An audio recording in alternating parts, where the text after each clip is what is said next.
Good morning. నేను Jyotsna. IBomma lovers కు big shock. IBomma నిర్వాహకుడు ఇమ్మడి రవిని పోలీసులు అరెస్ట్ చేశారు. ఇవాళ ఉదయం కూకట్పల్లిలో రవిని సిసిఎస్ పోలీసులు అదుపులోకి తీసుకున్నారు. నిన్న ఫ్రాన్స్ నుంచి హైదరాబాద్ కు వచ్చారు రవి. పక్కా సమాచారంతో అరెస్ట్ చేశారు పోలీసులు. ఇన్నేళ్లు కరేబియన్ దీవుల్లో ఉంటూ ఐబొమ్మ వెబ్సైట్ ను రన్ చేసినట్టుగా తెలుస్తోంది. తెలుగు సినీ నిర్మాతల కంప్లైంట్ తో కేసు నమోదు చేసిన పోలీసులు రవిని అరెస్ట్ చేసి అతడి అకౌంట్ లో 3 కోట్ల రూపాయలను ఫ్రీజ్ చేసినట్టుగా తెలుస్తోంది.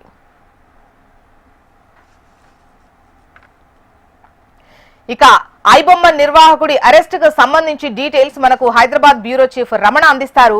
రమణ, ఇమ్మడి రవిని అరెస్ట్ చేసినట్టుగా తెలుస్తోంది. దీనికి సంబంధించి మీ దగ్గర డీటెయిల్స్ ఏంటి? అంటే 2 నెలల క్రితం సిసిఎస్ పోలీసులకు తెలుగు సినిమా సంబంధించిన నిర్మాతల మండలి ఫిర్యాదు చేసింది. ఆ ఫిర్యాదులో ప్రధానంగా చాలా సైట్స్ తమ సినిమాలను పైరసీ చేస్తున్నాయి, పెద్ద మొత్తంలో కోట్ల రూపాయలను నష్టపోవాల్సి వస్తున్నటువంటి ఒక అభిప్రాయాన్ని వ్యక్తం చేస్తూ వారు ఈ ఫిర్యాదు ఇచ్చారు. ఆ ఫిర్యాదు ఇచ్చినప్పటి నుంచి కూడా 6 సైట్లపై ప్రధానంగా ఫోకస్ పెట్టారు. ఇవన్నీ కూడా విదేశాల నుంచే నిర్వహిస్తున్నట్టు గుర్తించారు. అందులో ప్రధానంగా తెలుగు సినిమాలకు సంబంధించి మాత్రం ఐబొమ్మ, ఈ ఐబొమ్మ సంబంధించి చాలా పెద్ద మొత్తంలో సినిమాలు కావచ్చు, ఓటీటీలకు సంబంధించిన వాటిని వెంటనే రిలీజ్ అయిన వెంటనే వారు పైరసీ చేసి ఆ సైట్ లో పెట్టడం అనేది చేస్తూ ఉన్నారు. దీని మూలంగా తాము తీవ్రంగా నష్టపోతున్నామని కూడా ఫిర్యాదులో పేర్కొనడంతోనే మన సిసిఎస్ పోలీసులు అప్పటి నుండి కూడా వారు ఈ నిందితుడు ఐబొమ్మ నిర్వాహకుడు రవి గురించి అప్పటి నుంచి కూడా అంటే అతన్ని గాలిస్తూ ఉన్నారు. అతను విదేశాల్లో ఉండడం మూలంగా అతను పట్టుకోలేకపోయారు. అయితే నిన్న ఆయన కూకట్పల్లిలో తన నివాసానికి చేరుకున్నటువంటి సమాచారం అందుకున్నటువంటి పోలీసులు నిన్న అతన్ని అదుపులోకి తీసుకుని అతని ద్వారా అతని సైట్ లో లాగిన్ చేసి అందులో ఉన్న సినిమాలకు సంబంధించిన వాటిని అన్ని కూడా సినిమాలకు సంబంధించిన వాటిని మొత్తం కంటెంట్ అనేది తొలగించడంతో పాటుగా ప్రస్తుతం అతన్ని అదుపులోకి తీసుకున్నారు. ఇంకా ఇతనితో పాటు ఇంకా చాలా మంది సంబంధించే గతంలో ఈవెన్ పోలీసులకే సవాల్ విసిరినటువంటి పరిస్థితి మనం చూసాము.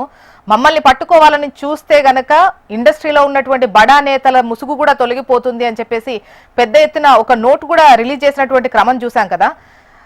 దీనికి సంబంధించి నెక్స్ట్ ఎటువంటి చర్యలు తీసుకునేటువంటి అవకాశం ఉంది? ఇటు పోలీసుల నుంచి కంప్లైంట్ కు సంబంధించి ఎటువంటి వివరాలు ఉన్నాయి, అండ్ దీని వెనక ఎవరెవరు ఉన్నారు అనేటువంటి, అంటే తీగలాగితే డొంక మొత్తం కదిలేటువంటి అవకాశాలు ఉన్నాయా లేవా? ఇండస్ట్రీ నుంచి ఎవరు బడా నేతలు అనేది తెలిసేటువంటి అవకాశం ఉంటుందంటారా రవి అరెస్ట్ తో?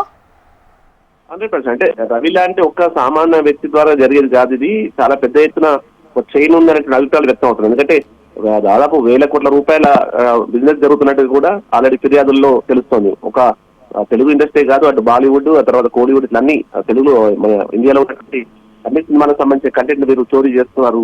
4-5 రకాల సైట్ల ద్వారా వాటిని కూడా బయటకి విడుదల చేస్తున్నారు.